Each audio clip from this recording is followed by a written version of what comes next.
शब्द गुण आकाश है। आकाश से जो शब्द आता है वो पूर्ण ब्रह्म की प्राप्ति के लिए होता है और इच्छा की पूर्ति भी होती है। राजा मनु सतयुग में अपनी पत्नी शतरूपा के साथ राज्य छोड़ करके और वनवास किया।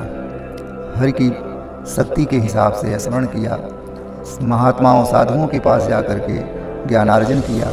उसके बाद उन्हें एकाएक वैराग्य हो गया और जब वैराग्य हो गया तो उनके पास ब्रह्म रूप में आए नारायण और इच्छा की पूर्ति किया।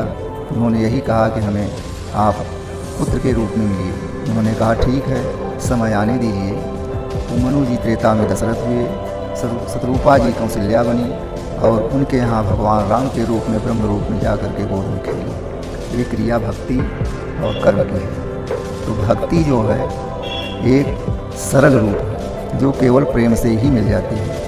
कर्मयोग जो है, गीता में कर्मयोग के लिए बहुत बड़ा बल दिया गया है।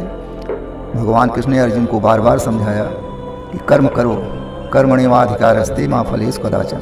तुम्हारा धर्म है कर्म करना, फल देने का धर्म हमारा है, इसलिए तुम कर्म करो और फल की इच्छा मत करो।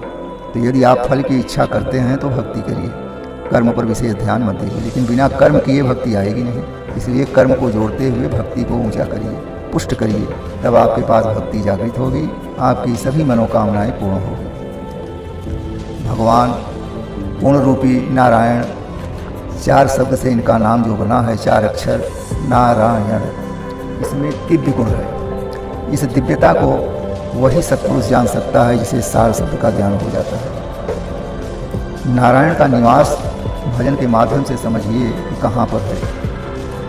पानी नाही पवन नाही रैन न दिवसवा, चांद नाही सूरज नाही धरती न कसवा, ब्रह्मा नाही विष्णु नाही शंकर न महेशवा, आदि नाही ज्योति नाही गौरी न गणेशवा, ब्राह्मण नाही क्षत्रिय नाही शूद्र न वयसवा, सिख नाही सैयद नाही मुगल न पठनवा। संसार में जो जीव आया है, जीव को हंस भी कहा गया है आध्यात्म में। तो हंस जो है जब भगवान के नाम को, 4 शब्द को ग्रहण कर लेता है तो नारायण के लोक में जाता है, अमर लोक। उस जगह का नाम है अमर लोक। तो अमर लोक में सारी चीज़ें जो भजन में बताया गया ये वहाँ पर नहीं मिलती हैं। इसलिए इन्हीं शब्दों के साथ विराम।